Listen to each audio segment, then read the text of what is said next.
घर का आदमी ही निकला दरिंदा। हजारीबाग मामले का खौफनाक सच। विष्णुगढ़ रेप से पोस्टमार्टम तक में जो हुआ जानकर हैरान हो जाएंगे आप। 24 मार्च को विष्णुगढ़ में हुए मासूम बच्ची की हत्या ने पूरे झारखंड को झकझोर करके रख दिया था। घटना के बाद से लगातार यह सवाल उठ रहा था कि आखिरकार अब तक पुलिस ने किया क्या है, आरोपी कौन है और इस वारदात के पीछे असली वजह क्या थी। लोग सड़कों पर उतरे और एक माइनर के साथ हुए इस जघन्य अपराध के खिलाफ सरकार को घेरते नजर आए। पुलिस की लापरवाही, बेपरवाह और न जाने पुलिस के बारे में उन्होंने क्या कुछ कहा। लेकिन आज आप इस कहानी को सुन करके सन्न रह जाएंगे, दंग रह जाएंगे, जब आपको पता चलेगा कि उस 12 वर्षीय मासूम के साथ क्या हुआ था और वह असली दरिंदा कौन था। अब इन तमाम सवालों के जवाब धीरे धीरे सामने आते दिख रहे हैं। 24 मार्च के मंगला जुलूस के दौरान जिस तरह से घटना सामने आई, उसके बाद लगभग 6-7 दिनों के बाद पुलिस धीरे धीरे इस केस को सॉर्ट आउट करने में लगी थी। एक तरफ पूरी दुनिया, एक तरफ पूरा झारखंड इस चीज को लेकर के अंदर से परेशान था कि आखिरकार कौन सा ऐसा दरिंदा है जो इस तरह की अपराध करके निकल गया और आखिरकार पुलिस क्यों नहीं पकड़ पाई है। दरअसल बात कुछ और ही है। यहां पर विष्णुगढ़ थाना प्रभारी, जी हां, मुझे यानी कि ओंकार झारखंड को एक ऐसी वीडियो हाथ लगी है जिसमें विष्णुगढ़ के थाना प्रभारी स्वयं बयान दे रहे हैं, बात सुना रहे हैं। एक सोशल एक्टिविस्ट के बातचीत के दौरान जो बातें सामने आई है उस हिसाब से हम आगे इस कहानी को बताने वाले हैं। रेप की कोई पुष्टि पोस्टमार्टम में ये नहीं आया। कोई रेप की पुष्टि नहीं है। कितना अंदर की बात बताऊं आपको। अब लोग अपना हल्ला कर रहा है तो हल्ला करने दीजिए, हवा उड़ा रहे हैं। मैं क्यों रुकूं, मेरे पास फोटो है। आप सुनिए कि किस तरह से पुलिस कह रहे हैं कि लोगों में अफवाहें फैल रही है तो फैलने दीजिए, मुझे फर्क नहीं पड़ता है, मेरे पास फोटो है और मुझे सच पता है। यानी कि पुलिस पूरी तरीके से फोकस है अपने केस को सुलझाने में। उन्होंने यह भी कहा और बड़ी बात कही है बातचीत के दौरान कि उस बच्ची के साथ ना ही रेप हुआ है, ना ही आंख फोड़ा गया है, ना ही जीभ काटा गया है और ना ही उसके साथ कोई और जो दिख रहा है या जो लोग कह रहे हैं वैसी कोई आप बीती हुई है। ना जीभ काटा, ना दांत तोड़ा, ये सब कुछ ना आंख फोड़ा। मैं वही बोल रहा हूँ, आप बोलते रहिए, हवा चल रहा दुनिया में, लोग बोल रहा, मैं किसके किसके जाके मुंह में क्यों रोकूं। एक तरफ पुलिस मान रही है कि भैया उसके गुप्तांग में, यानी कह सकते हैं उसके प्राइवेट पार्ट में गलत तरीके से बिहेव किया गया है, लेकिन दूसरी तरफ यह भी मान रही है पुलिस कि उसके साथ रेप नहीं हुआ है और ये पुलिस पोस्टमार्टम के रिपोर्ट के आधार पर कह रही है। गुत्तांग में बांस। हाँ, और चेहरा कुचला हुआ। चेहरा को तो बाद में, अब मरने के बाद भी कुछ चल सकते हैं। रेप की भी पुष्टि नहीं, रेप की कोई पुष्टि पोस्टमार्टम में ये नहीं आया। पोस्टमार्टम के रिपोर्ट के हिसाब से पुलिस कह रही है कि उसका गला दबा दिया गया था और सांस रुकने की वजह से उसकी मौत हुई है।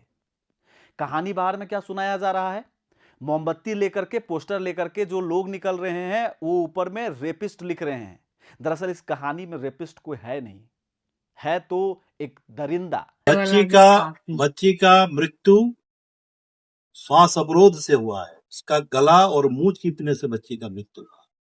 ये पोस्टमार्टम रिपोर्ट आ चुका है हमारे पास। मेरे पास कर दिया, नाक बंद कर दिया और मुंह बंद कर दिया और गला चिप दिया, इससे मरा है। पुलिस यह भी कह रही है कि यह एक हादसा है और इस पूरे कहानी को एक अलग ही एंगल देने की कोशिश किया जा रहा है। ये टोटली एक ब्लाइंड केस है जिसमें वक्त लगेगा। केस को डाइवर्ट किया गया है।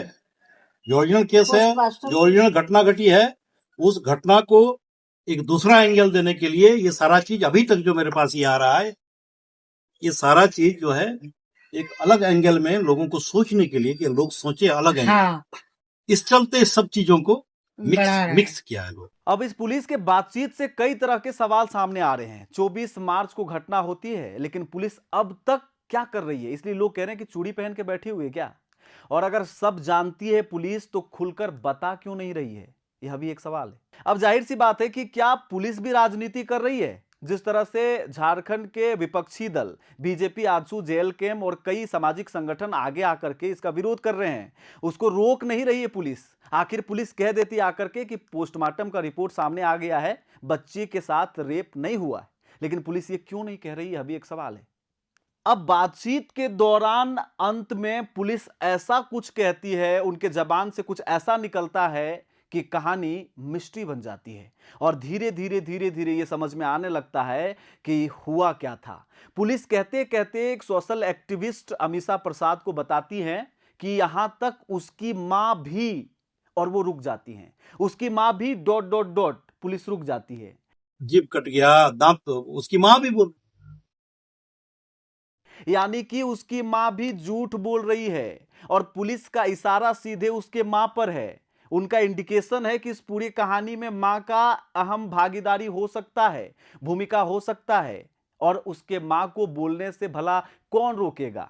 हमने आपको वीडियो के माध्यम से दिखाया था कि जब तमाम सामाजिक और राजनीतिक लोग उनसे मिलने आ रहे थे तो वो मिल नहीं रही थी, वो कुछ बोल नहीं रही थी, वो कैमरे में आंख दिखा नहीं पा रही थी। तो आखिरकार क्या ये कहानी का प्रश्नवाचक चिन्ह, इस कहानी का पूर्ण विराम उसके मां के ऊपर आके लगता है? आप सोचेंगे कि ये कैसे हो सकता है। आपने अब तक इस मैटर में यह कहानी बना के रखा था कि कोई अपराधी है, कोई खौफनाक, कोई ऐसा दरिंदा है जिसने इस अपराध को अंजाम तक पहुंचाया, लेकिन इस कहानी में कुछ और ही है। यही है कहानी का टर्निंग पॉइंट। पुलिस की जांच और बातचीत के दौरान सामने आई बातों के मुताबिक इस पूरे मामले में बच्ची की एक नजदीकी रिश्तेदार और महिला और उसके प्रेमी की भूमिका संदिग्ध पाई गई है।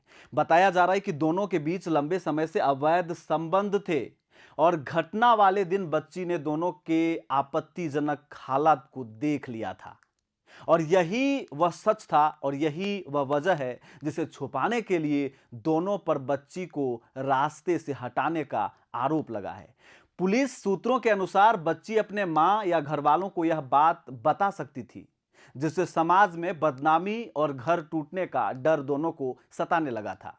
इसी डर ने इस रिश्ते को एक खौफनाक साजिश में बदल दिया। पुलिस को तकनीकी साक्ष्य, मोबाइल लोकेशन, पूछताछ और घटनास्थल से मिले अहम सुरागों के आधार पर कई महत्वपूर्ण तथ्य हाथ लगे हैं, जो इस केस को एक नए एंगल की तरफ ले जा रहे हैं।